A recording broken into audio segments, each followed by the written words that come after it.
No, it's really important, and it's wonderful to have the conversation. Paul Hender, who is not able to be here with us in person, but is here with us digitally. Hi, Paul. We really appreciate all of your work. Over to you guys. Thanks so much. Thank you, Jonah. Am I working? Yeah, brilliant.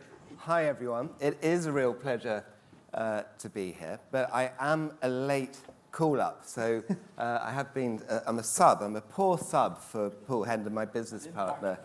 Well, there you go, an impact there. Who is hurt his back, and he's been out of action for 2 or 3 weeks, and has got another 2 or 3 weeks ahead of him. So I'm sure we'll send him, you'll join me in sending him, Paul, our best wishes to you. And thank you for the work that you've done on this group so far for speedy recovery. But it's a pleasure for me to be here, because I've been a member of AMEC, a board director, for many, many years, really since the organisation began. And AMEC has stood for best practice and education all of that time. If we think about it, 2009, the Barcelona Principles, shortly after that, the Valid Metrics Framework. I stood on the stage in 2012 in Dublin and launched the Social Media Measurement Framework. And at the time, I had a great colleague who was the vice chair of that group, Don Bartholomew, who many of us know and love and miss so much.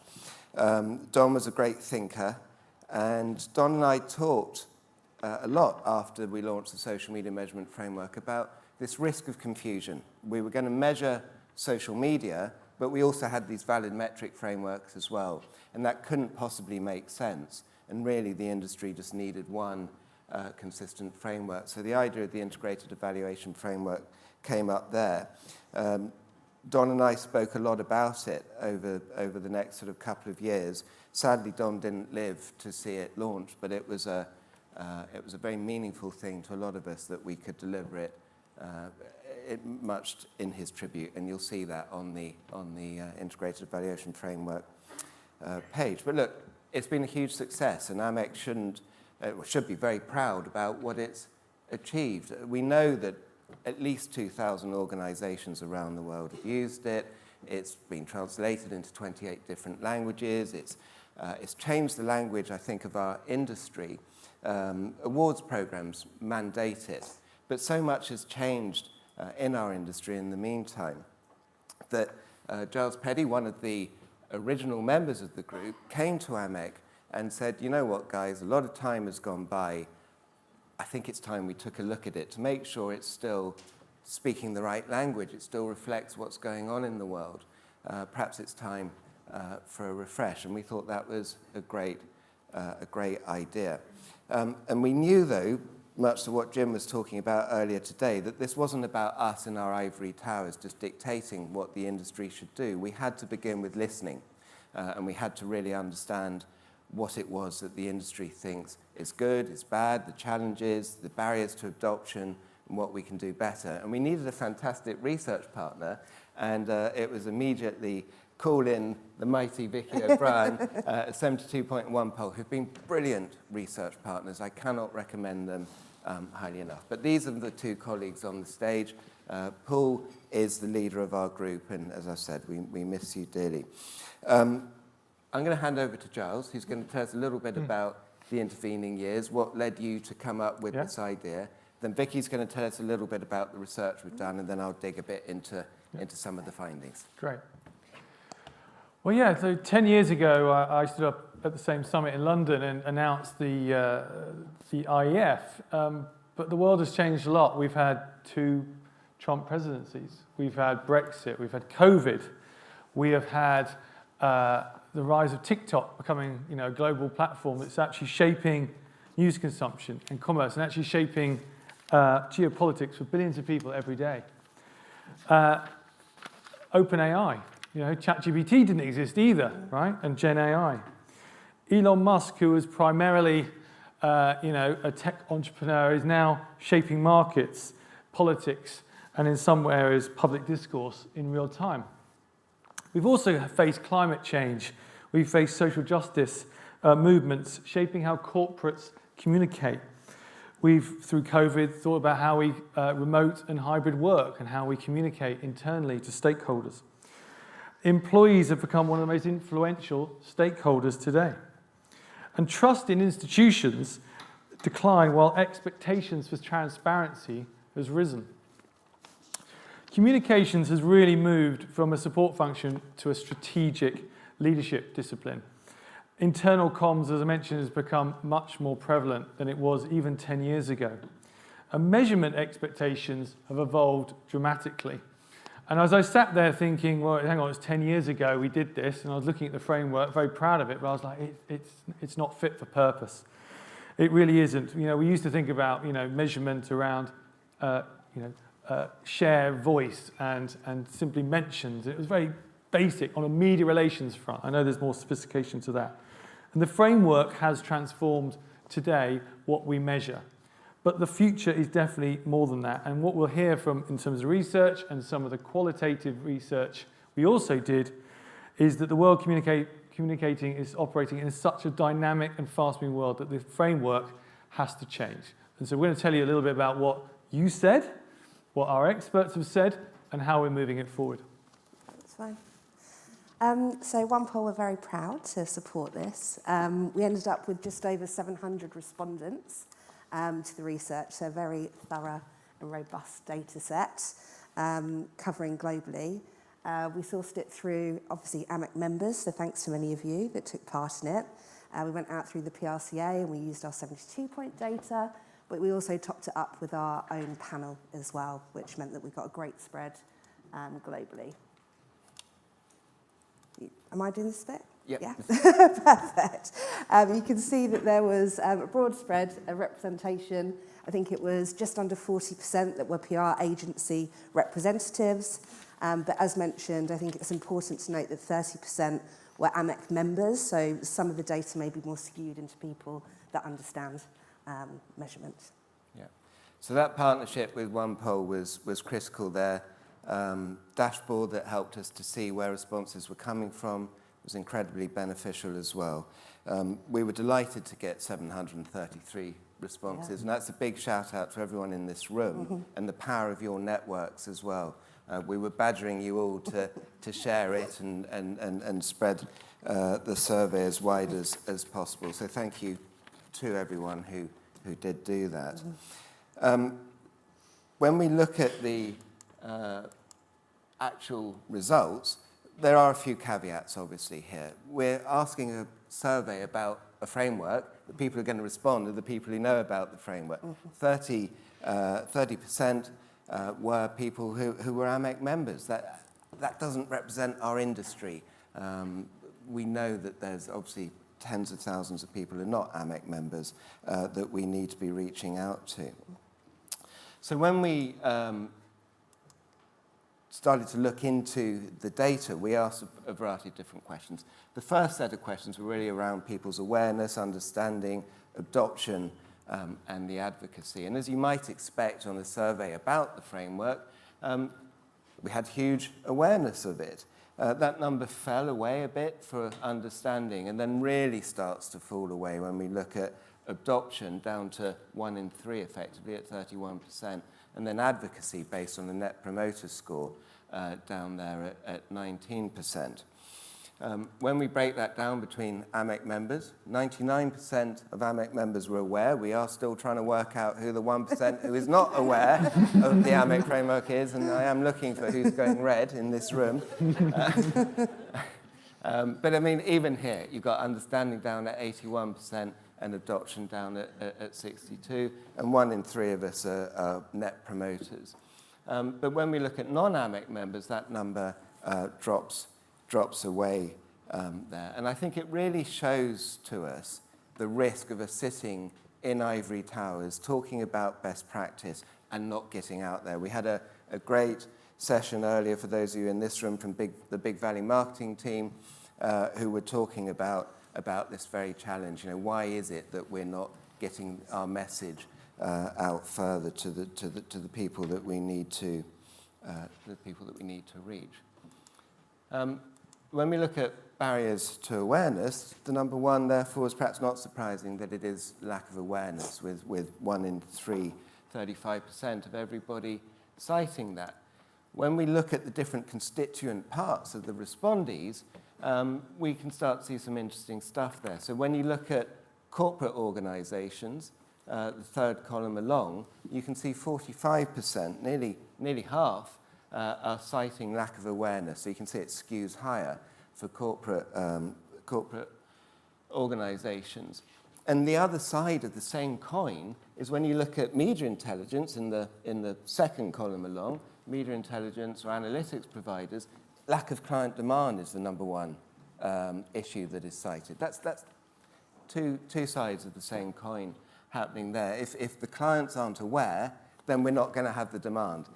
So you can see it is that challenge that we've got to really get our message out way beyond the audience in this room and into the boardrooms and into the communications function much wider. When we look at PR agencies, the third column, you can see that they're citing the number one thing they're citing is cost. And of course, they're having to buy our services from vendors, from tools, from data providers.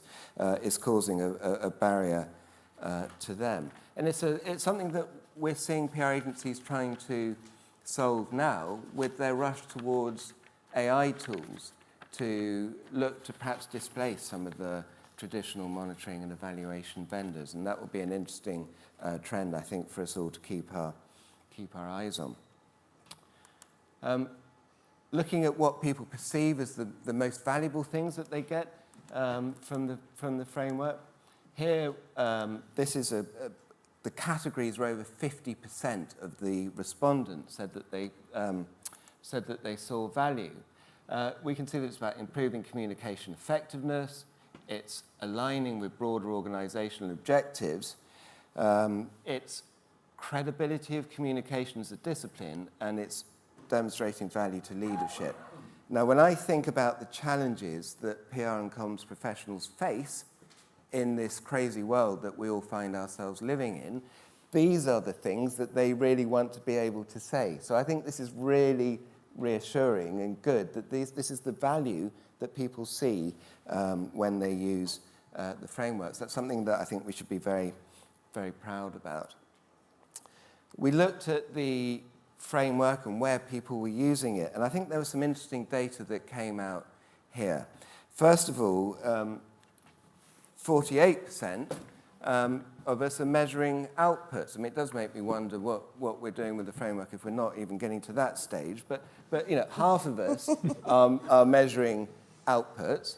But when we look through to measuring outcomes, you can see that number drops away quite significantly. So what's going on there? We're going from 50% to 1 in 3. When we look at sort of 2 o'clock, the 43% set measurable objectives, or so they claim. But if they're not measuring outcomes, what kind of objectives are these? Are these objectives of the counts and amounts of the activity, or are they meaningful, smart, organizational objectives that are the ones that we know that really matter? And in addition, and Giles will talk about this in a minute, but in addition to the quantitative research, we ran 21 stakeholder interviews as well with various different thought leaders, and this topic came out quite a few times. People talking about backward mapping, so beginning with organizational objectives and working backwards from there. So a lot of our experts talked about that. We wanted to look at areas that people felt a revised framework reflecting the changes that Giles was talking about that's happened in the intervening 10 years might want to consider. And the number 1 and the number 2, I think, really reflect an issue that's a similar issue. So number 1 was reputation and trust, and we've heard a lot. Fantastic presentation from Sandra earlier today about that, and the importance of trust and reputation and the value that it has to organizations. But also more integration across functions. So I think this reflects how modern communications has really changed. Perhaps we used to think about communications. Comms pros have always hated saying that, oh, we're just media relations, but perhaps that's more how it was thought of. It was short-term, tactical, media focus campaigns. Whereas now, as Giles said in his opening words, it's about way more than that. It's about many more different touch points. And of course, in the middle of the framework, there's the words PESO appear quite a lot. Those of you familiar with the framework will have seen that: paid, earned, shared, and owned media. And I think there's a feeling that that is now more than ever becoming an outdated set of terminology that we can look to move away from as we look to embrace things like events and experiential town halls, internal comms, and all of those type of things as well. Coming through very clearly here as well, of course, surprise, surprise, generative engine optimization, AEO.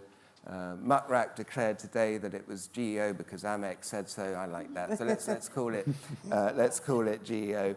And massive shout out to James and Rob and the work that they've done on that, and to Rob as well for the data quality standards and AMEC's GDQI, Global Data Quality Initiative. Huge important work about the importance of ethics and governance and really understanding the data that we're reporting on. It's not okay for comms professionals to sit back and just present numbers without really understanding where they've come from, what they mean, how they've been cleaned, et cetera, et cetera. And then when we look to what areas people felt would be most useful for support going forward, these were the areas that came through for help and guidance. Step-by-step implementation guides, help in selecting the right metrics for different challenges, sector-specific case studies, so not just generic ones, but sector-specific, Canva or PowerPoint templates. So at the moment, remember, we've got an interactive tool, but I think people want that to be more user-friendly, and let's give them the information they need in the format that they tend to use now. So Canva, obviously, we're seeing a huge rise in that. And lo and behold, a lot of people think that we should have a AMEC AI agent that helps apply the framework into different examples. And then, of course, our old friends, training, webinars, certification as well, all making an appearance. So all areas that we'll be considering as we think about the next iteration. So I mentioned about 21, so Giles, over to you. Thank you. So we also, as Richard said, spoke to around 21 industry experts, of which there's quite a few of you in the room. And here's some lovely pictures of those 21 people and who they are. And so thank you to all of those who gave up their time and insights into it. And it's given us a very clear mandate, actually, alongside the qual research we just went through, on 6 core recommendations, which we're going to go through in more detail again tomorrow in the round table. The first is that we must make the framework easier to understand. That was absolutely crystal clear. Right now, the tool can feel unwieldy and quite academic. And in fact, when a lot of practitioners are showed it for the first time, they kind of freeze and they kind of get a bit frozen and lost. And actually, there was a great quote by Golin's Johnny Bentwood, who's sitting there. He said, and I've loved this quote ever since, by the way, Johnny, the art of strategy is to delete the unnecessary. And I think that has actually stayed with me ever since we had our phone call, by the way, because we need the framework to tell a coherent story and make it less cluttered and make it easier for people to digest. And as actually Tina also joked when discussing the visual presentation, I think we can all relate to this over the last 10 years, by the way, it needs a little Botox, maybe a little glass skin treatment. So we must simplify its layout, which I think Richard just alluded to as well, right? And the terminology, just to make feel the 90-odd% of the people who we want to use it aren't measurement experts per se, like many of us in this room.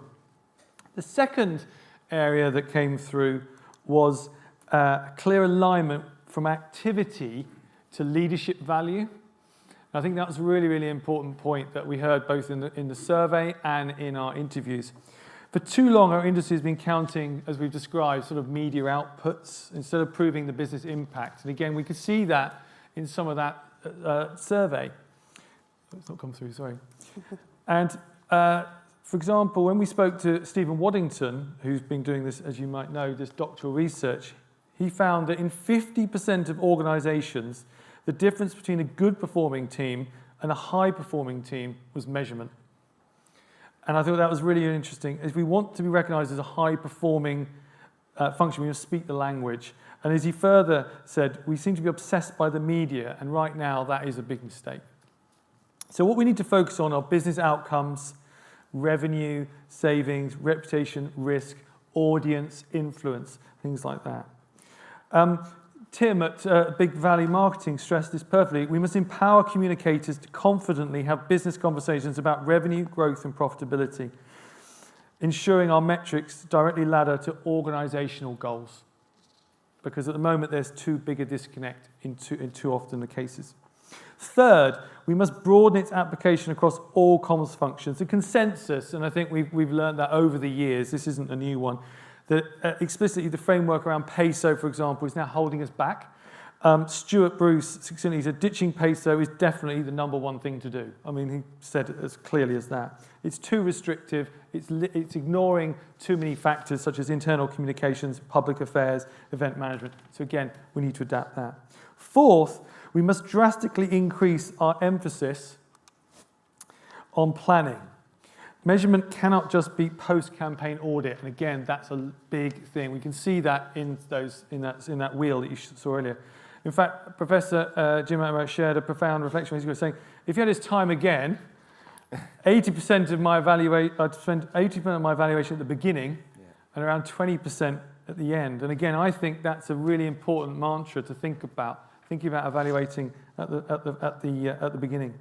And Yvonne Lowe at the Wellcome Trust said, we need to encourage backward mapping, which Richard just alluded to as well, theory of change, starting from what's the organizational goal and working backwards to identify the comms drivers for that.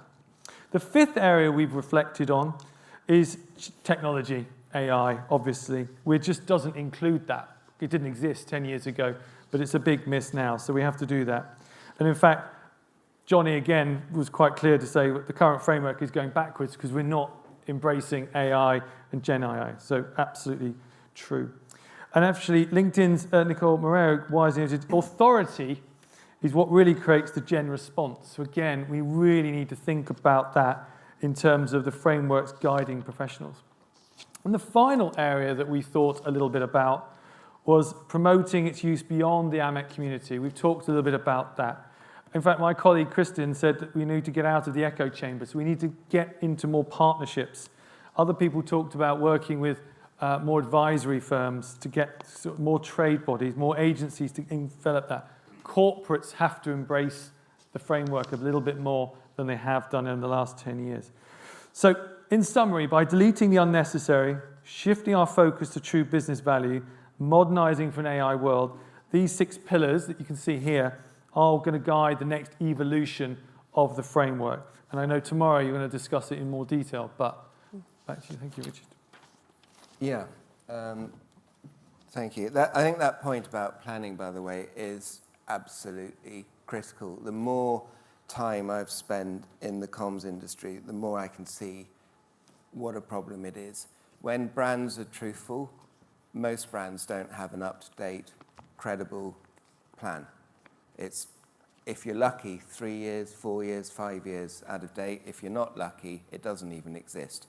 So if you don't have a proper plan, then having any kind of proper measurement doesn't wash. Obviously, we have the AMEC planning guide, and that is built into the framework, but it was done as an afterthought. So I think that whole point around really making it far more front and central is going to be critical. Look, this morning, Jim McNamara said to us, what would you do? How would you do it? Go out and ask questions.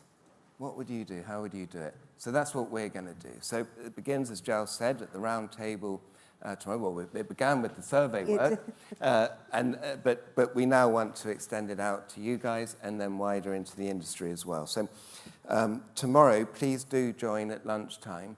There will be one of the round table groups will be on how the framework should evolve, and we'd love to hear your thoughts at that.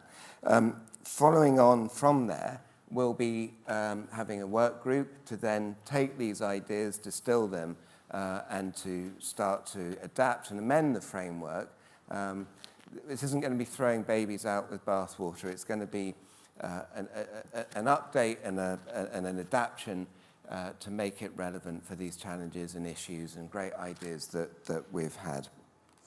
So I want to conclude by thanking Giles. I should have said at the beginning, Giles was MD of Lewis PR 10 years ago, and they were enormous supporters of the framework and a lot of the coding that went into making that interactive tool. And now he's MD of Source Code Communications. And again, here he is on the stage supporting us. I think a great example to PR agencies of how to really get stuck in and help make our industry better. Vicky, thank you so much to you for the research work that you led and you drove, and always with a smile on your face and an energy that allowed us to really get out there. 55 countries, I think it was, and 733 responses. It was a fantastic response. Thank you to everybody in the room. Thank you everybody virtually and everybody in the AMEC community who shared the survey so that we could get wider engagement. And a massive thank you to Paul, who can't be here, but who's done so much of the work behind the scenes. So do come and join us at the virtual, at the roundtable tomorrow. Paul will be there virtually. I'm going to have my iPad and we'll dial Paul in so he can join us as well. So Paul, make sure you've had your lunch, please. And we'll look forward to seeing you then. And on that note, say thank you to everyone in the room. Thank you, guys.